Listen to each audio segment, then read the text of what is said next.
Ahoj, dobrý večer. Právě jsme se vrátili z prvního dne E3.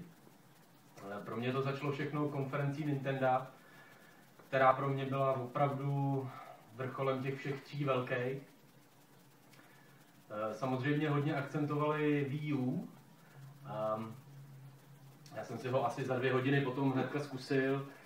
Nějaký dojmy máme přímo na Eurogameru už, jenom bych chtěl dodat, že mě překvapilo hodně, jak lehký je to zařízení, ten pad, a jak skvěle to funguje, to streamování je fakt dobrý, a i na to, jaký tam byl ruch a jak tam asi bylo velký rušení té Wi-Fi, podle mě, na který to běží, tak všechno fungovalo tak, jak má.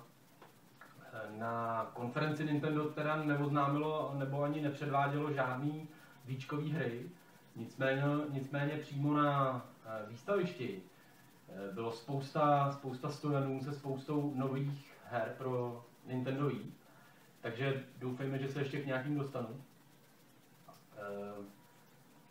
Druhá část dne se odehrávala ve znamení BioShocku, která ta prezentace byla opravdu stylový místnosti, vypadalo to tam jako v kině z 30. let.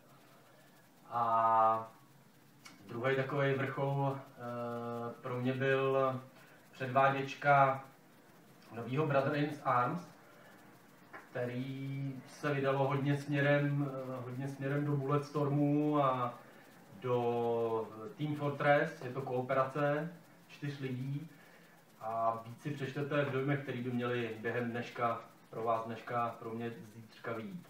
Takže to je za mě všechno. No, tak pro mě tady první den na E3 začal zrovna nejlíp, protože jsem se ráno zbudil a jak mi nebylo nejlíp, takže jsem se rozhodnul obětovat Nintendo konferenci, kam vlastně šel Pavel sám. Takže jsem si dopoledne aspoň trošku odpočinoval, já jsem se vykolíroval a pak jsem vlastně šel na 12. na výstaviště, kde jsem nejdřív zamířil na XCOM, jak si možná přečtěte na Eurogameru článek, to bylo teda opravdu jako děsná hra.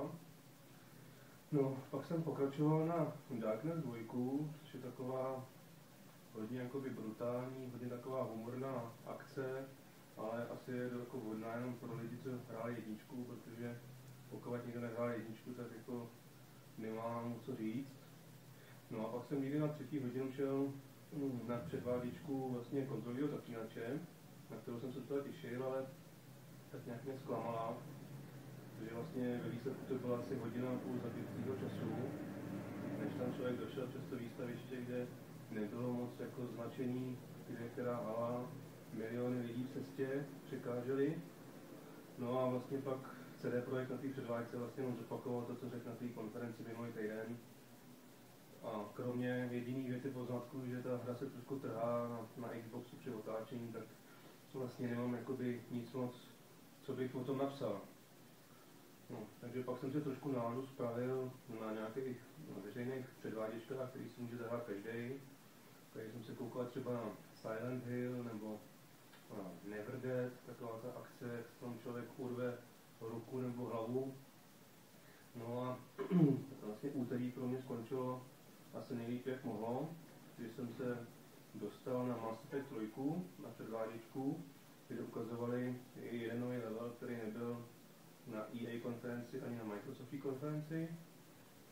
No, to opravdu jakoby stálo za to, sice člověk tam seděl na zemi úplně namačkaný vedle všech ostatních, ale ta hra jako bude opravdu mě zaujala, že takový ty řeči, že to bude epický, velký bitvy, tak to opravdu jako nekecali, no. Takže to je asi ode mě všechno a teďka už jenom nějak napsat články a jít spát, a jsme byli připraveni na zítřek.